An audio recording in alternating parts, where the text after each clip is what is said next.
जिस मध्य प्रदेश को लोग कभी जानते थे उसके टाइगर रिजर्व के लिए, घने जंगलों के लिए, भोले भाले आदिवासियों की संस्कृति के लिए, आज उसी मध्य प्रदेश को एक घोटाले प्रदेश के नाम पे जान रहे हैं लोग। हर हफ्ते एक नया स्कैम, और इस बार का जो घोटाला है वो हाल फिलहाल में आई थी कुबेरा को भी मात दे रहा है। वह फिल्म थी ये हकीकत है। वहाँ 4 भिखारियों का मोहरा बनाया गया था, यहाँ पर 4 आदिवासी भाइयों को मोहरा बनाया गया है।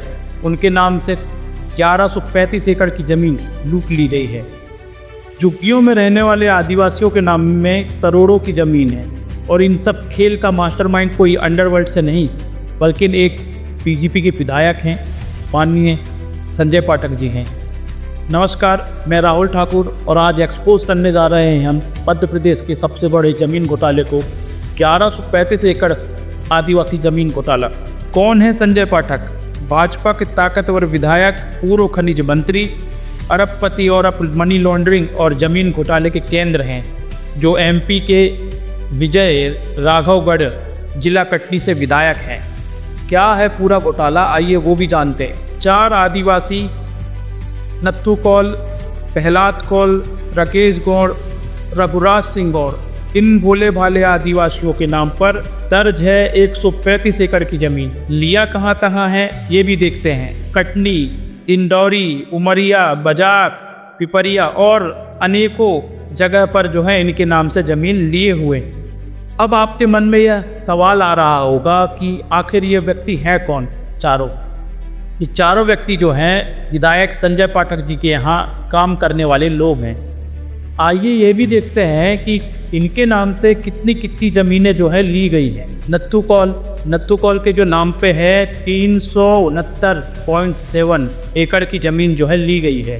प्रहलाद कौल के नाम से 199.4 एकड़ ज़मीन है। वहीं राकेश गौड़ के नाम से 132.88 एकड़ ज़मीन है। रघुराज सिंह गौड़ के नाम से 432.65 एकड़ ज़मीन है।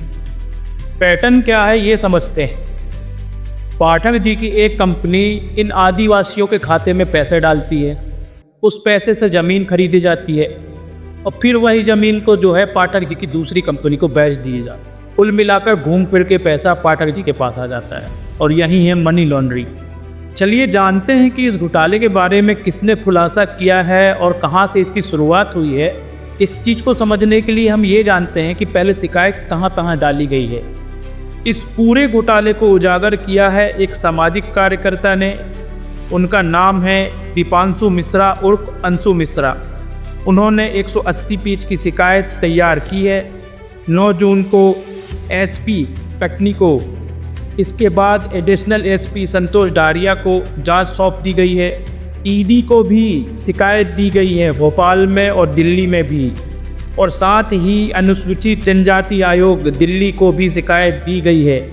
आयोग ने संज्ञान में लिया है और जल्द ही नोटिस जारी करने वाली भी है। और कितनी जांचें शुरू हो चुकी हैं विधायक जी के ऊपर, आइए वो भी जान लेते हैं। एसपी कटनी अभिनव विश्वकर्मा ने जांच के आदेश दे दिए हैं। इंदौरी कलेक्टर ने भी जो है 700 से 800 एकड़ की बैगा आदिवासियों की ज़मीन के केस में जो है जांच के आदेश दिए हैं। बजाक तहसील से एसडीएम जो हैं उन्होंने 4 आदिवासियों को नोटिस भेजा है और उपस्थित होने के लिए बोला है। एचटीएफसी आयोग और ईडी भी अपनी फाइल तैयार करके बैठी हुई है, बस एक एफआईआर का इंतजार है। मतलब विधायक जी की जो गर्दन है वह पूरी तरह से अब जो फंस चुकी है। करीब आदिवासियों की असली हकीकत भी देख लेते हैं कि वह किस परिस्थिति में है। जिनके खातों में करोड़ों रुपए की ज़मीन खरीदी गई हो, आइए उनका घर देखते हैं कि वह किस परिस्थिति में रहते हैं। ये लोग आज भी झुग्गियों में रह रहे हैं, इनके घर देखिए आप, या आज भी सरकारी राशन की लाइन में लगकर खड़े होकर राशन खरीदते हैं। पर्ची देखिए आप, इनका समग्र आईडी देखिए, और ये बेचारे आज भी साइकिल से चलते हैं, पर इनको ये पता भी नहीं है कि इनके खाते से करोड़ों रुपए का लेन देन हुआ है।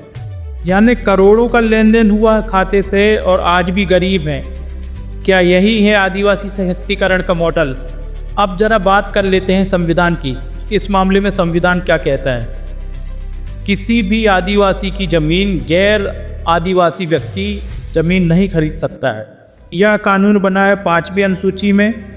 आर्टिकल 244A यह एक्ट साफ कहता है कि एसटी की ज़मीन केवल और केवल एसटी ही खरीद सकता है, लेकिन संजय पाठक ने इन 4 आदिवासियों के नाम पर कानून को ताक पर रखकर खरीदा है।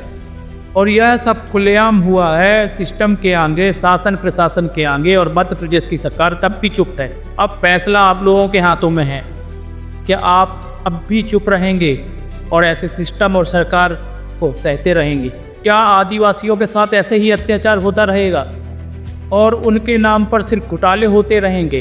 क्या विधायक, मंत्री और अरबपति लोग कानून से ऊपर हैं? इस वीडियो को शेयर करें और आवाज़ उठाएं। ईडी, कोर्ट और आयोग और भ्रष्ट और सोई ही सरकार तक ये बात पहुंचाइए, क्योंकि यह सिर्फ ज़मीन का घोटाला नहीं है। आदिवासियों के सीधेपन का फ़ायदा उठाना, उनका नाम से उनका गलत उपयोग करना और उनका हक छीनना, ये सिस्टम और कानून पर सीधे मुंह पे तमाचा है। मिलता हूँ नेक्स्ट वीडियो में ऐसे ही किसी अत्याचार के खिलाफ आवाज़ उठाते हुए। जब तक आप सेफ रहिए, अपने घर पे रहिए। जय हिंद।